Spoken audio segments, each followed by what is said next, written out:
Bonjour à toutes et à tous et bienvenue en ce mercredi 14 février, ensemble durant en 7 à 8 minutes pour le journal complet de la rédaction sur Grand Littoral TV. Aujourd'hui d'abord vos prévisions météo comme toujours.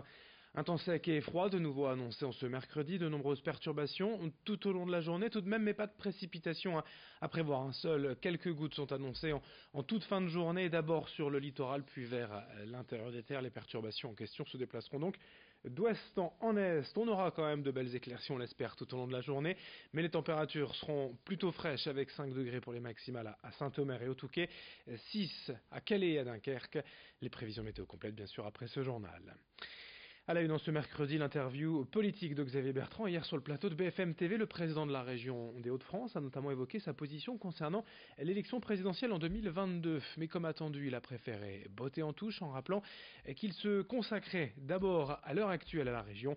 On vous propose à ce propos un extrait de cette interview. Xavier Bertrand sur BFM TV. On l'écoute. Moi, je vais vous dire une chose. Oui. Je regarde plus les autres. Je regarde les gens. Vous ne croyez plus aux partis politiques. Non. Vous ne regardez plus vos adversaires. Non, exactement. Alors vous êtes où? Dans ma région, et je m'occupe des gens de la région. C'est comme ça qu'on prépare une élection présidentielle? C'est comme ça qu'on prépare avant tout le fait de bien faire son boulot tous les jours et d'essayer de donner du sens et de l'avenir à une région. La dernière fois que j'étais catégorique, c'était en septembre 2012, je vous assure que j'étais sincère. Je serai candidat à la primaire pour les présidentielles de 2010. Mais j'étais sûr de moi. Et au final, je ne l'ai pas été. Tout simplement parce que j'avais indiqué que dans cette élection régionale, où j'ai compris, je m'en suis pris une bien bonne en pleine figure là, où les gens m'ont dit mais t'es un politique, c'est marqué politique sur ton front, dégage, on veut plus t'entendre. Et j'ai été élu quand même. Et donc j'allais pas lâcher les gens en leur disant attendez, maintenant j'ai une primaire à présenter. Donc les certitudes en politique, vaut mieux avoir des convictions, vaut mieux avoir des idées et aussi des doutes, et je l'assume.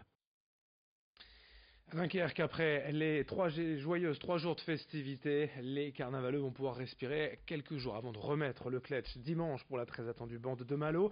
Pour les touristes, les gens de passage pendant le carnaval, l'office de tourisme de Dunkerque a créé sa propre collection d'objets collector, un t-shirt, un mug, un badge ou un magnète à coller sur son frigidaire ou encore des vêtements. Tous ces objets sont à l'effigie du carnaval et suivent une même ligne graphique, le tout évidemment sous un aspect philanthropique. C'est carnaval, donc chaque produit vendu, 1 € est reversé à la Fondation Dunkerquois Solidaire, une association qui propose un travail à des chômeurs de longue durée.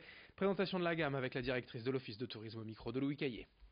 Les lettres laissent transparaître la foule du carnaval telle qu'elle se presse au pied de l'hôtel de ville à l'occasion du fameux jet de hareng le jour du carnaval de Dunkerque. Donc c'est une véritable photo prise du balcon de l'hôtel de ville, mais bien sûr qui est interprétée un petit peu comme une pluie de confettis multicolores, et donc cette foule devient décor et vient illustrer et valoriser le nom de Dunkerque puisqu'elle compose le nom de Dunkerque.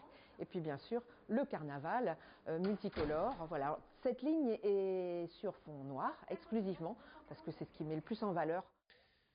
On reste à Dunkerque avec ces impressionnantes images du stade Tribu. La tribune située du côté de l'avenue de Rosendal n'existe déjà plus. Quelques jours à peine après le début du chantier de déconstruction, les grues ont fait leur travail et il ne reste déjà plus rien de ces gradins historiques. Jusqu'à maintenant, il a fallu abattre les arbres, araser la butte et mettre à terre toutes ces tonnes de béton.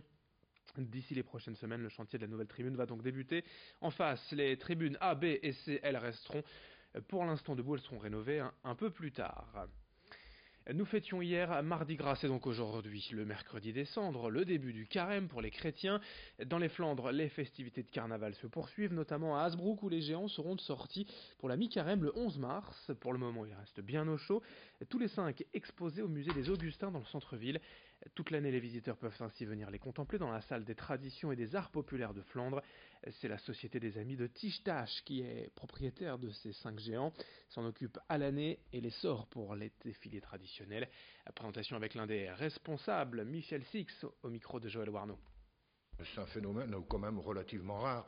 Les géants n'ont pas l'habitude d'être remisés dans un musée et être vus par la majorité des gens qui fréquentent le musée. Puis d'autant plus qu'ils ont une salle en leur honneur, puisqu'on est dans la salle des traditions et des arts populaires de Flandre, et c'est tout à fait leur place. Dans le reste de cette édition, reportage à Outreau, où depuis 6 ans le garage solidaire du Boulonnais permet aux personnes en difficulté financière de réparer, d'entretenir leur véhicule à moindre frais. C'est une association qui gère ce garage, comptant déjà près de 1300 adhérents.